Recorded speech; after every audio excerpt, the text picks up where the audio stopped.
Episode 60. Tamat. Beberapa bulan kemudian, Rhea tengah menyusui bayi laki-lakinya yang baru berusia 4 bulan di dalam kamarnya.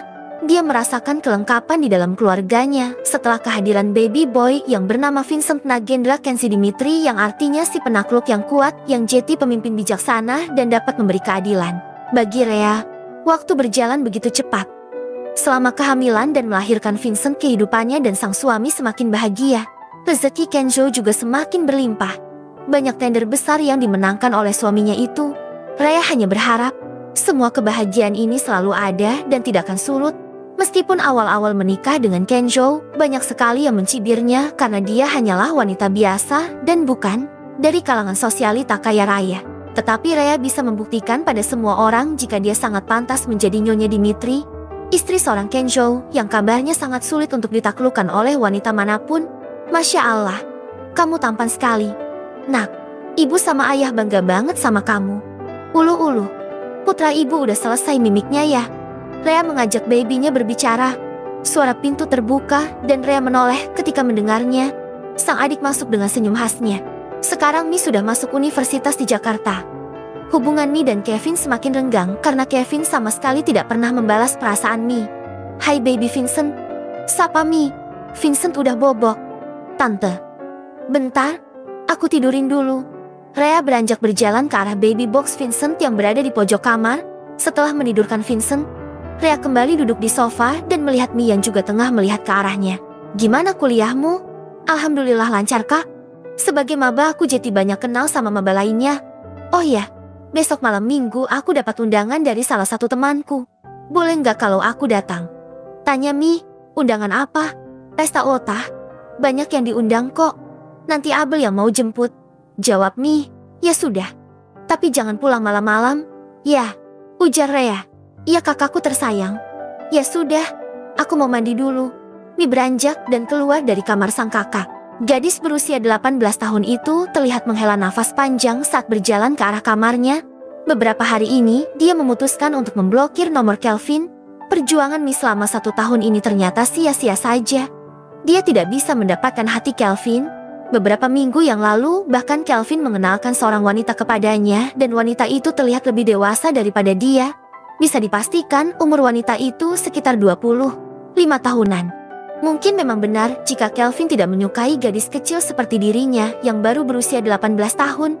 Dan mulai saat itu Mi berusaha menghilangkan perasaannya terhadap pria tersebut. Baiklah. Secinta apapun kamu terhadapnya, kalau dia tidak menyukaimu, kamu bisa berbuat apa? Lebih baik mulai melupakan perasaan ini dan fokus untuk kuliah. Gumam gadis itu.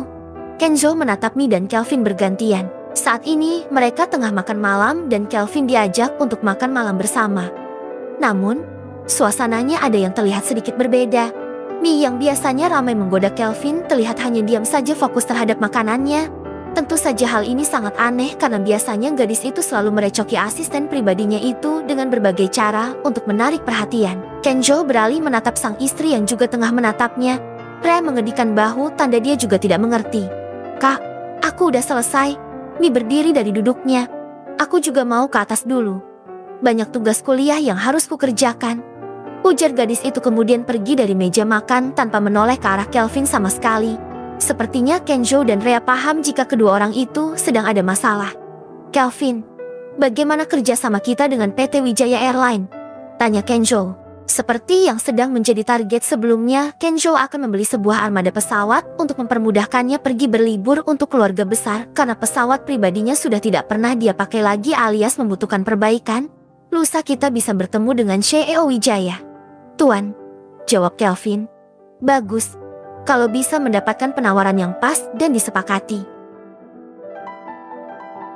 Aku akan memberimu liburan selama 3 hari. Ujar Kenzo. Terima kasih, Tuan. Malam ini Mi sudah berdandan begitu cantik. Dia memakai dress selutut berwarna picorini. Gadis itu sudah bersiap untuk pergi ke pesta salah satu sahabatnya. Kak, aku berangkat dulu ya. Abel udah nunggu di depan. Pamit Mi pada Kenzo dan Rhea. Hati-hati ya. Awas jangan sampai pulang larut malam. Ujar Rhea.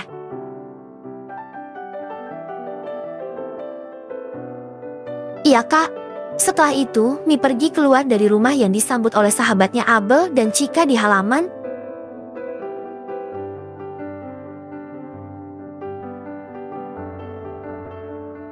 Siap party? Siap dang. Let's go.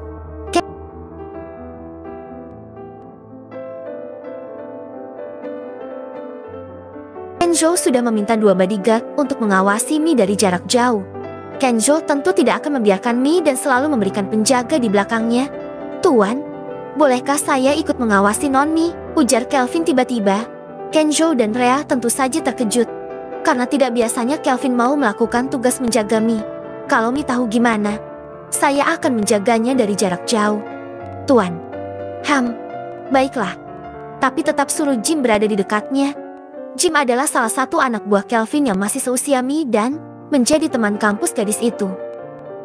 Selama ini, Jim ditugaskan untuk menjaga gadis itu meskipun Mi tidak tahu dan tidak menyadarinya. Mi juga tidak terlalu dekat dengan Jim. Baik tuan, saya permisi. Kelvin langsung keluar dan segera melajukan mobilnya. Entah kenapa tiba-tiba dia merasa ingin menjaga gadis kecil yang beberapa hari ini terlihat ketus padanya. Perasaan Kelvin tidak tenang.